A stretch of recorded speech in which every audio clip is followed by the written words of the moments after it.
Bueno, entonces este es un estudio de introducción a lo que es la palabra de Dios, lo que es la Biblia. ¿Quién escribió la Biblia? ¿Por qué la Biblia es importante? ¿Realmente puede hacer influenciar mi vida o no? La Biblia es la palabra de Dios revelada a la humanidad. Esta palabra revelada significa que es Dios quien se revela a los hombres. Ningún ser humano puede buscar y alcanzar a Dios por sí mismo a menos que Él se revele a nosotros. Dios se revela a la humanidad de tres maneras. Primero, por la creación. Toda la creación manifiesta la gloria de Dios. Cuando vemos los árboles, los animales, la belleza de la creación, el ser humano, cuando vemos todo eso, nos damos cuenta que hay un diseñador y hay un diseño, hay un creador y hay una creación. La segunda forma en cómo Dios se revela a la humanidad es por medio de la palabra. Él escribió la palabra y ahí él nos está diciendo quién es Él, quiénes somos nosotros y cómo Él quiere una relación con nosotros los seres humanos. La tercera manera en que Dios se revela a los seres humanos es por medio de Cristo Jesús. Cuando Cristo Jesús vino al mundo, Él, siendo Dios, se hizo hombre, vivió una vida perfecta, murió por nuestros pecados, resucitó, está sentado a la diestra de Dios y Él dice que Él va a regresar por su pueblo, por sus ovejas perdidas. Entonces, son tres maneras en que Dios se revela a nosotros. Quizá no lo habíamos pensado, pero es la manera como Dios nos está hablando. La palabra Biblia proviene del griego biblión y su significado traducido significa libros o rollos. Antes de tener nosotros los libros que pasábamos las páginas, se escribían los manuscritos por una familia de escribas que ellos hacían unas copias a mano de los originales.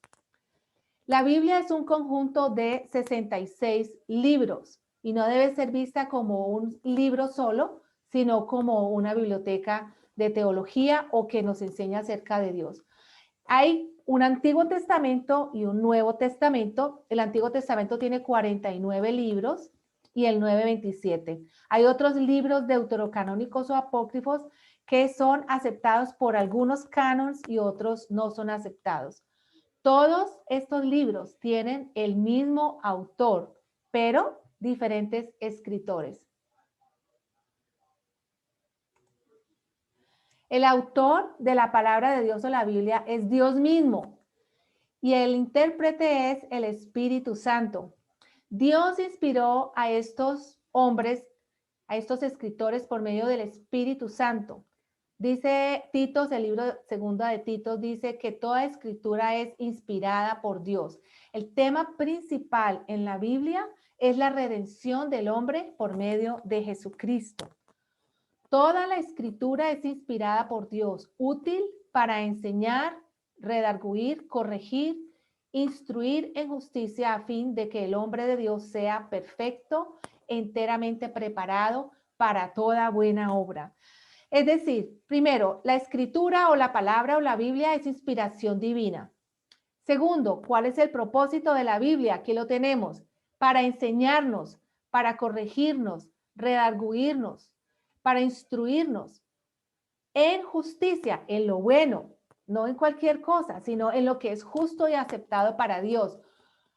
¿Con qué propósito? Con el propósito de que el hombre que lea la palabra de Dios pueda ser perfectamente o enteramente, no es que sea perfecto porque solo Dios es perfecto, sino que sea perfecta o enteramente preparado para toda buena obra. Entonces, eso es lo que Dios quiere para nosotros, que leamos la Biblia y seamos transformados para toda buena obra. Ahora, la pregunta, ¿es necesario algún otro libro adicional para que yo pueda ser preparada para toda buena obra? No.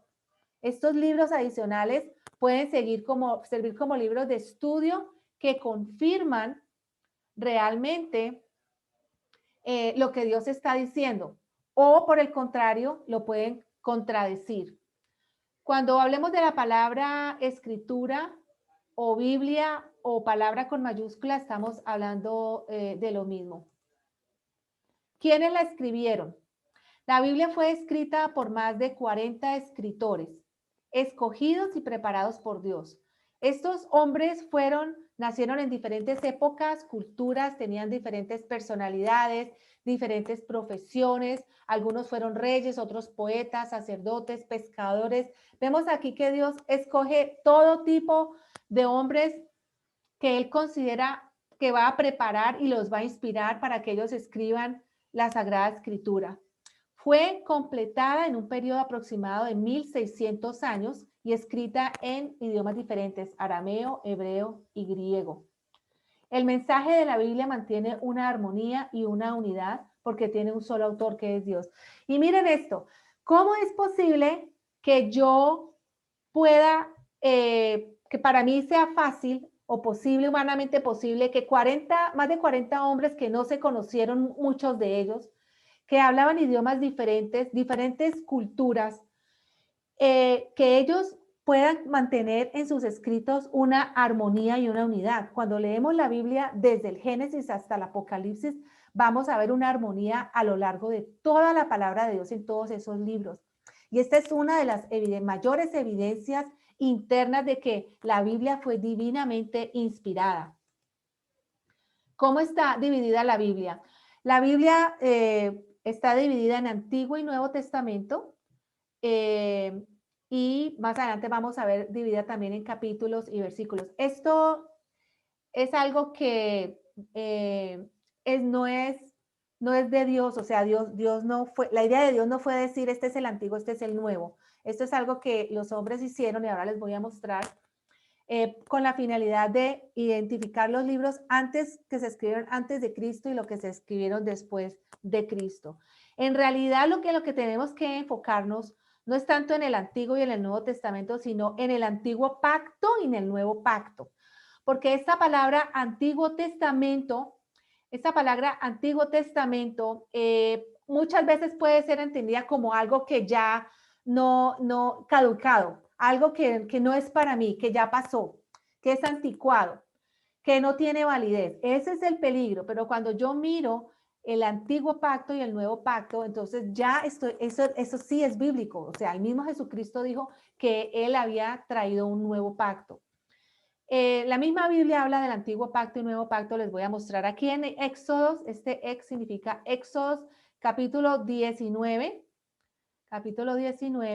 versículos 5 y 6. Dice, ahora pues, si dieres oído a mi voz, dice Dios a su pueblo Israel, y guardareis mi pacto, es decir, obedeciereis mis mandamientos, vosotros seréis mi especial tesoro sobre todos los pueblos, una nación escogida, porque mía es toda la tierra. Aquí vemos la soberanía de Dios. Y vosotros me seréis un reino de sacerdotes y gente santa. Esto es lo que Dios promete que va a hacer con su pueblo. Él va a hacer que nosotros tengamos una vida de devoción a Él.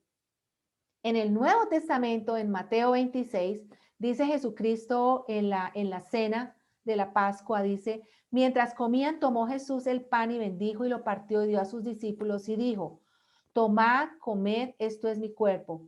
Y tomando la copa y habiendo dado gracias, les dio diciendo, bebed de ella todos porque esta es mi sangre del nuevo pacto, porque por muchos es derramada para remisión de los pecados. Entonces, aquí Cristo está diciendo que el pan, cuando ellos lo parten, es una representación de que el cuerpo de Cristo va a ir a la cruz, de que Él va a ser crucificado. Esto es unas horas antes, esto es en la noche y al otro día a las 3 de la tarde ya Él está crucificado. Y también dice que la sangre es representada con el vino, ¿sí? Que es del nuevo pacto. Dice que por muchos es derramada. Aquí Jesucristo les está diciendo a los discípulos, miren, yo voy a ir a la cruz, yo voy a dar mi vida por ustedes para remisión de pecados. Esta palabra es clave, remisión o redención, que lo vamos a ver ahora en las próximas ilustraciones. Aquí vemos cómo la Biblia ha sido dividida 49 libros aquí, todos estos, del Antiguo Testamento y del Nuevo Testamento 27 para un total de 66. Los libros han sido divididos para mejor entendimiento y mejor estudio de la palabra. Dios no hizo esta división, los hombres lo hicieron. con la intención de que fuera más fácil entendida. Los primeros 5 libros de la Biblia son los libros de las leyes. También se llama el Pentateuco, que viene de 5, que es Génesis, Éxodos, Levíticos, Números y Deuteronomio. Los siguientes libros tienen historia, tienen relatos históricos. Los siguientes libros tienen poesía y sabiduría. Aquí vemos Proverbios. El libro de Proverbios es de sabiduría y poesía. Después tenemos los profetas mayores y los profetas menores. Estos libros de los profetas mayores, Isaías, Jeremías, Lamentaciones, Ezequiel y Daniel, no se llaman mayores porque ellos fueran más importantes o más grandes. Se llaman mayores porque tienen mayor contenido en sus escritos que los de los profetas menores. En el Nuevo Testamento vemos los 4 evangelios. Cada evangelio fue escrito para una audiencia diferente, pero todos tienen el mismo relato, que es la vida y milagros de Cristo Jesús y las buenas nuevas del evangelio de salvación. El libro de Hechos, muchos los llaman los Hechos de los Apóstoles, otros prefieren llamarlos los Hechos del Espíritu Santo, y es aquí todo lo que ocurrió con la iglesia primitiva cuando se comenzó a formar la primera iglesia en el primer siglo, y todos estos hombres comenzaron a compartir y a decir que Jesucristo había resucitado, y tras de esto vino la persecución y obviamente los mataron porque ellos proclamaban que el Cristo que había sido crucificado era resucitado, y esto traía esperanza a muchos de la resurrección. Entonces, por eso fueron tan perseguidos. Después tenemos las cartas de Pablo. En estas cartas de Pablo, él escribió cartas a iglesias como de Roma, Corintios, los de Gálatas, pero también él escribió cartas a pastores, cartas pastorales como Filemón, Tito y Timoteo.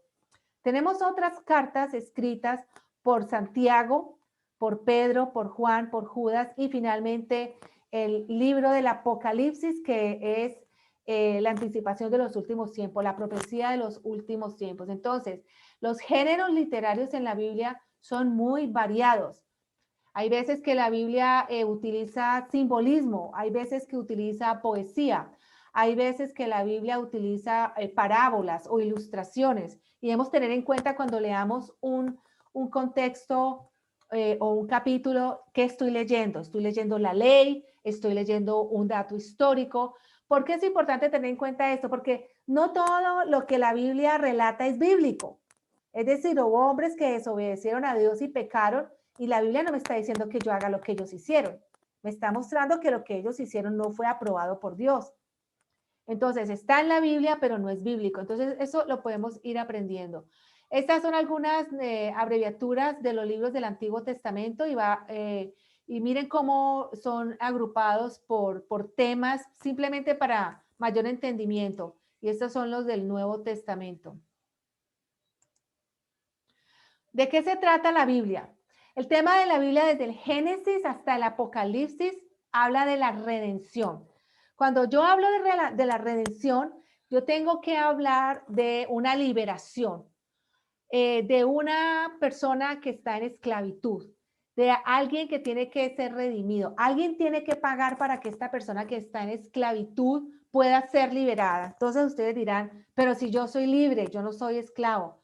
Todos somos esclavos del pecado y todos necesitamos ser redimidos y perdonados. Que lo entendamos o no lo entendamos es diferente, ¿sí? Librar a una persona de una obligación, de un dolor o de una situación penosa. El que cree en Cristo es redimido de la condenación del pecado. Es conseguir la libertad de una persona o sacarla de la esclavitud mediante el pago de un precio.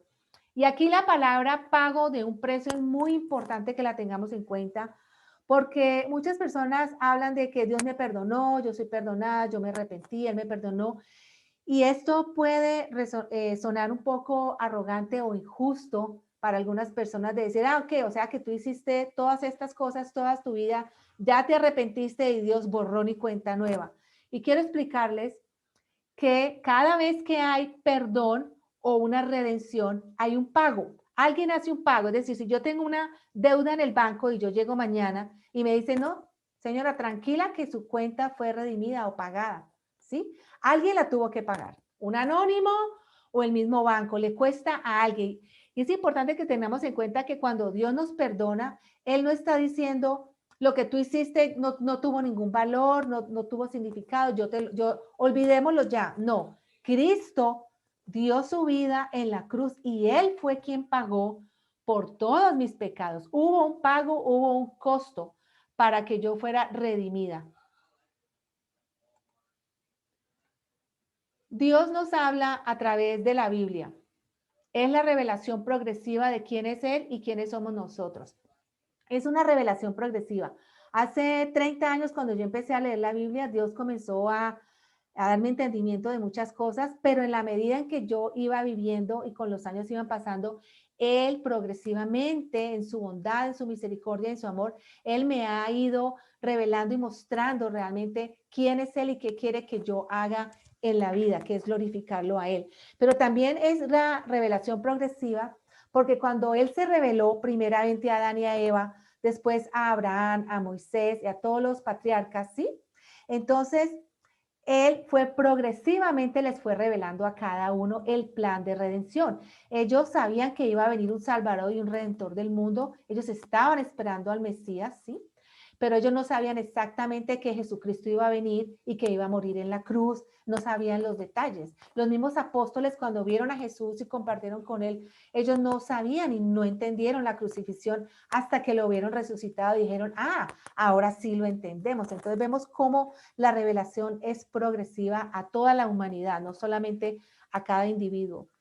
La Biblia tiene que ver con los planes y propósitos de Dios en la creación del ser humano y su comunión con Él. Entonces no es solamente de que Dios me salvó, qué rico, ya soy salva, contra el seguro contra incendios, ya no tengo, me voy para el infierno, qué dicha, no es solamente esto, sino que Él quiere tener una comunión conmigo desde ya y después por la eternidad.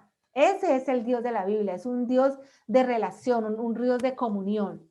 La Biblia es de suma importancia en nuestras vidas porque nos enseña los principios morales por los cuales debemos vivir y la necesidad que tenemos de la salvación en Cristo Jesús.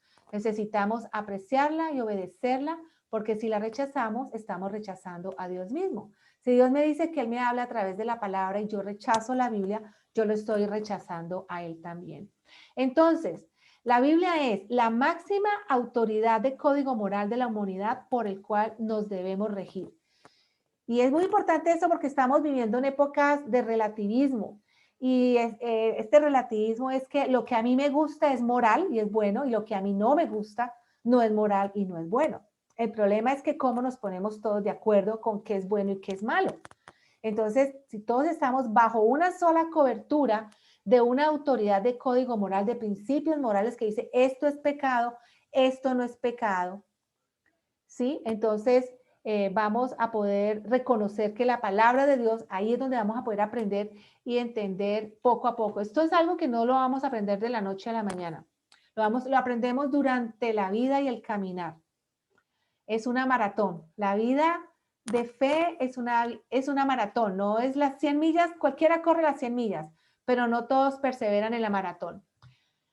El primer hombre y la primera mujer tuvieron comunión con Dios. Adán y Eva, cuando estaban en el jardín del Edén, todo era muy bonito, hasta que ellos decidieron desobedecerle. Entonces, a esto se le llama la caída del hombre.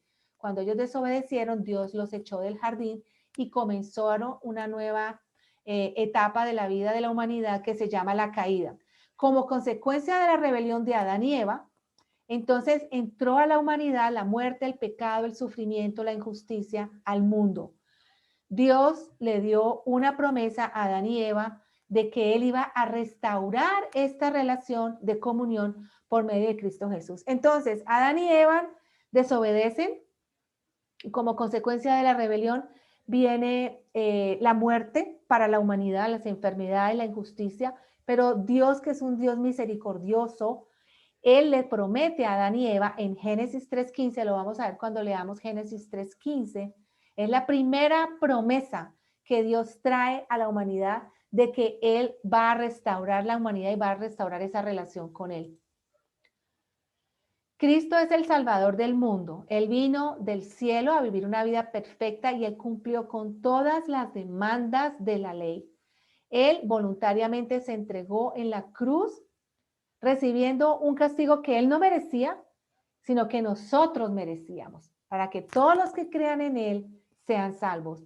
Él resucitó al tercer día y está en los cielos y él promete que él va a regresar por su iglesia, por su pueblo. Aquellos que se arrepientan de sus pecados y crean en Jesucristo son redimidos de la condenación del pecado y comienzan una comunión verdadera con el Creador del universo por medio de su Espíritu y la guía de la Escritura. Importante me pareció que habláramos un poquito de las evidencias internas y externas de la Biblia para que pronto despejemos algunas dudas y si esto les crea más preguntas, ustedes puedan investigar por ustedes mismos qué evidencias hay de que la Biblia es real. La Biblia misma afirma ser la palabra de Dios.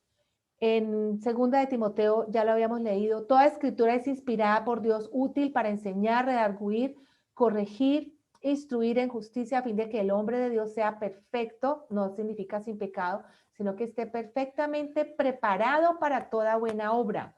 Esto es un proceso, no un evento. Esto es un proceso que nos toma toda la vida. La Biblia mantiene una armonía y unidad de principio desde el Génesis hasta el Apocalipsis sin contradicciones. La Biblia no se contradice. Esto es evidencia de su origen divino. No tiene tampoco errores. ¿Pueden haber errores en las traducciones? Sí, pero no en los originales.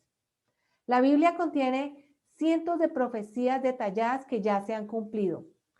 La Biblia da evidencia del poder transformador de Dios en innumerables vidas. Muchos de nosotros hemos visto vidas transformadas cuando las personas con la guía del Espíritu Santo y el estudio de la Biblia, sus vidas son cambiadas.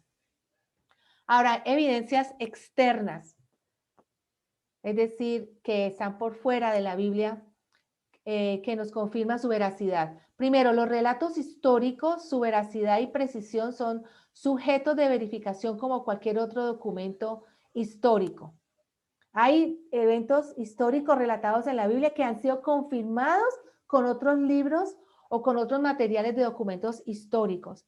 Hay también evidencias de arqueología que confirman. Muchas veces hay personas que atacan la veracidad de la Biblia descubren después de muchos años que hay artefactos de arqueología que confirman la existencia de reyes y de lugares que estaban en la Biblia y que ni siquiera habían sido descubiertos todavía. La la integridad de los autores honestos y sinceros que estuvieron dispuestos a ser torturados y morir por lo que creían. Es decir, es muy difícil pensar que una persona muera por una mentira. Es muy difícil. O sea, estos autores realmente recibieron una revelación de Dios y estaban dispuestos a morir por esto. Muy difícil, no vamos a encontrar que alguien tendría que estar quizá enfermo mentalmente, pero razonablemente hablando, una persona no va a dar su vida y no va a estar dispuesto a ser torturado simplemente por una mentira.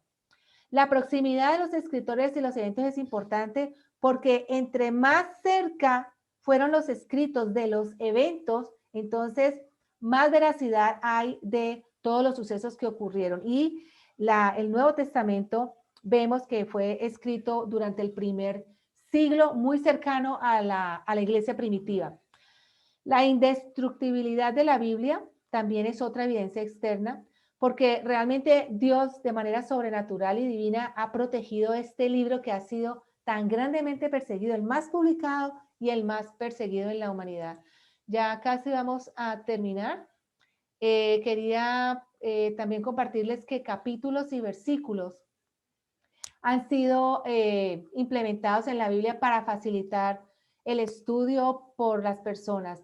Los rollos y los manuscritos originales no estaban divididos en Antiguo y Nuevo Testamento y Marción de Sinope, en el principio del segundo siglo, él rechazó todo lo que el Antiguo Testamento hablaba y decía que el Dios del Antiguo Testamento era diferente al del Nuevo Testamento. Y aquí fue la primera vez a inicios del segundo siglo que se comenzó a hablar de la palabra Antiguo Testamento. muy importante que tengamos en cuenta, que es bíblico, antiguo pacto y nuevo pacto. Las divisiones de capítulos fueron desarrolladas en 1227 y las de versículos en 1448 y en 1555. ¿Cómo estudiar la Biblia? La Biblia se interpreta por sí misma. Si yo estoy estudiando un tema acerca, por ejemplo, del amor, la familia, el perdón, la resurrección, estos temas, yo busco dentro de la misma Biblia, dentro del Antiguo y el Nuevo Testamento, y ahí voy aclarando algunos versículos con otros. Es importante que oremos antes de leer o estudiar la Biblia, porque si no, entonces estamos leyendo la Biblia como cualquier libro, no un libro espiritual, y estamos pensando que simplemente con nuestro intelecto vamos a poder entender las cosas de Dios, y esto no es así. Antes de leer la Biblia, orar. Padre, yo no creo en esto, tengo dudas, ayúdame a aclararlas. Te pido, Dios, que por medio de tu Espíritu me bloquees, me quites este bloqueo que tengo en la mente, ayudes a mi mente a entender, a mi corazón está disponible a tu palabra. Orar de diferentes maneras. Lea un libro completo con los capítulos. Evite leer versículos aislados. Cuando leemos un versículo aislado, que abrimos la Biblia y accidentalmente ponemos el dedo allí, ¿qué pasa? Que vamos a leer un versículo fuera de contexto y vamos a tratar de interpretarlo quizás con un sueño que tuvimos o con una discusión que tuvimos, pero es muy importante que si algunos tenemos este hábito de leer versículos aislados, que tratemos de evitarlos, porque es como entrar a una película y ver 2 minutos de película y salir y pensar que yo ya entendí toda la película. No, o sea, imposible. Tengo que ir de principio a fin. También es importante comparar versículos. Esto me ayuda a comprender mejor sobre un tema. Es importante usar referencias. Hay algunas Biblias que traen referencias y también hay Biblias de estudio. A mí me ayudó mucho cuando empecé a leer por primera vez una Biblia, comprar una Biblia de estudio que en la parte de abajo de cada página hacen explicaciones o aclaraciones a temas de pronto difíciles para alguien que no esté familiarizado. Importante, cuando yo lea la Biblia, es preguntarme cuál es el mensaje principal del pasaje que yo estoy leyendo, ¿sí? Y también cómo puedo aplicar esta verdad bíblica a mi vida. Es muy importante que nos hagamos esta pregunta, porque si no, entonces estoy leyendo la Biblia como un libro más, pero que no tiene aplicación, que no me está hablando a mí. Y la idea es que Dios me habla a mí a través de su palabra. Estos son algunas de las créditos y referencias que utilicé para el slideshow y la Biblia que voy a estar utilizando durante el estudio es la Biblia de la versión Reina Valera. No, es una de las mejores traducciones. Eso es lo que vamos a estar viendo a continuación en el libro de Génesis. Bueno, entonces hasta aquí con esta pequeña introducción. Quizá aclaró dudas para algunos de ustedes o quizá para otros de ustedes haya traído más dudas. Eso está muy bien, de eso se trata.